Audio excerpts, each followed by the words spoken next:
Mummy जी चाय ले लीजिए। अरे कलमुही, तेरे हाथों से तो चाय पीते हुए भी डर लगता है, कहीं इससे तेरा रंग मुझ पर ना चढ़ जाए। अगर इन्हें इतनी ही शर्म होती तो मेरे इतने हैंडसम भाई को इस तरह फंसाती नहीं। बानी और शिवम की लव मैरिज हुई है।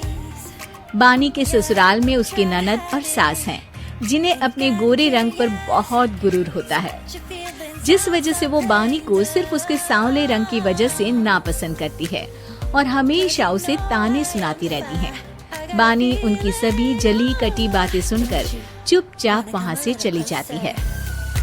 तुम माँ और छोटी को कुछ बोलती क्यों नहीं?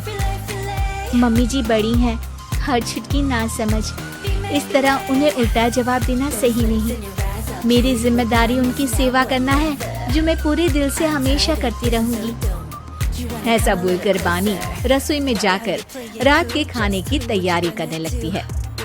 रात को खाना खाते हुए बानी की सास उसे कहती है, कल मैंने अपनी फ्रेंड्स के साथ किटी पार्टी रखी है, समय से सारा खाना बना देना और अपना मनहूस चेहरा लेकर ज्यादा उनके सामने मत आना, समझी?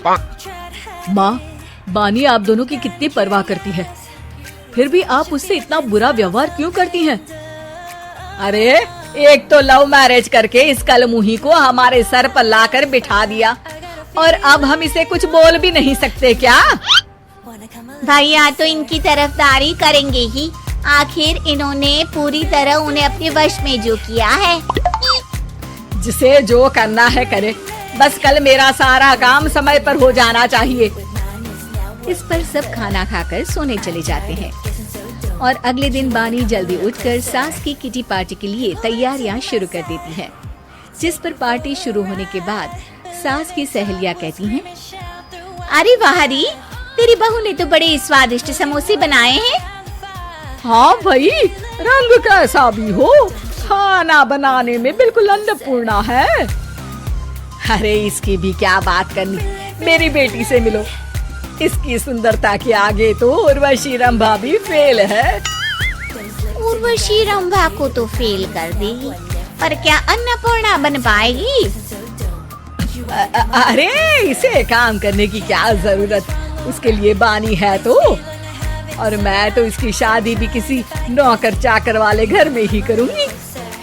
बानी वापस रसोई में चली जाती है और किटी पार्टी चलती रहती है। उसी रात को बानी की सास गुस्से में चिल्लाते हुए अपने कमरे से बाहर निकल कर आती है।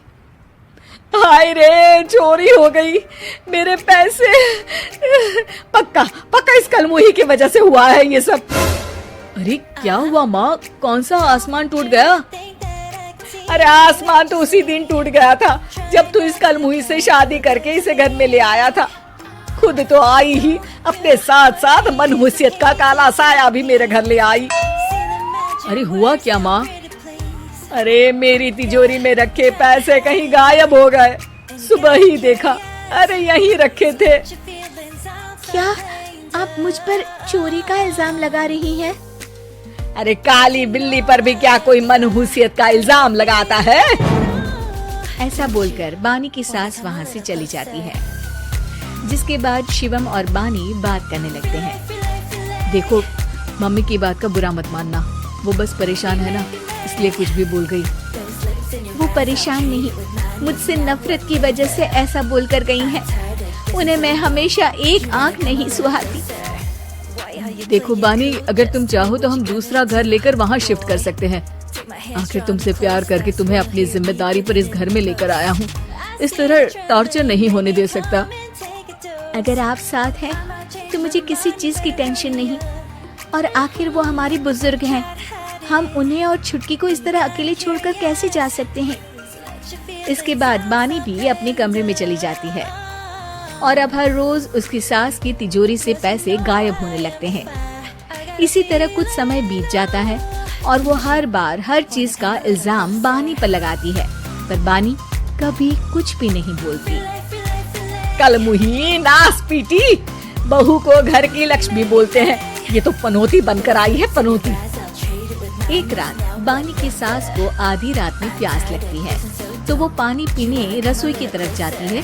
तभी उसे अपनी बेटी के कमरे में कुछ आवाज सुनाई देती है। हाँ हाँ, मैंने मम्मी की तिजोरी से हर रोज थोड़े थोड़े पैसे निकाल कर हम दोनों के लायक खूब पैसे इकट्ठे कर लिए हैं। और मम्मी आज तक उस सब के लिए भाभी को ही जिम्मेदार समझती है। तुम बस जल्दी से आकर मुझे यहाँ से ले जाओ और हम कहीं दूर जाकर शादी कर लेंगे। मम्मी को कुछ पता नहीं चलेगा, सब मुसीबत खत्म। अपनी बेटी की ये सारी बातें सुनकर बानी की सास मौचकी रह जाती है और अपने कमरे में वापस चली जाती है। जब अगली सुबह बानी सास के कमरे में आती है, मम्मी जी, क्या बात है, आज आप कमरे से बाहर ही नहीं आई? आपकी तबीयत तो ठीक है ना? क्या छुटकी कमरे से बाहर आई या तुम उसके कमरे में गई?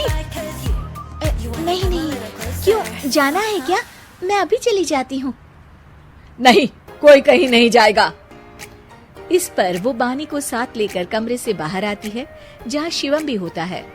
वहाँ उसकी सास बोलती है, छुटकी मेरी तिजोरी के सारे पैसे लेकर अपनी माँ के बारे में कोई ख्याल करे बिना किसी लड़के के साथ घर छोड़कर चली गई। और बहू, तुमने मुझ जैसी सास की सेवा करने के लिए अपने ही पति के साथ दूसरे घर जाने से मना कर दिया। मैंने हमेशा तुम्हारा रंग देखा अच्छा ही नहीं, जो मेरी सबसे बड़ी गलती है। मुझे माफ कर दे बेटा। और इसके बाद बानी की सास कभी अपनी बहू की तारीफ करते थकी नहीं।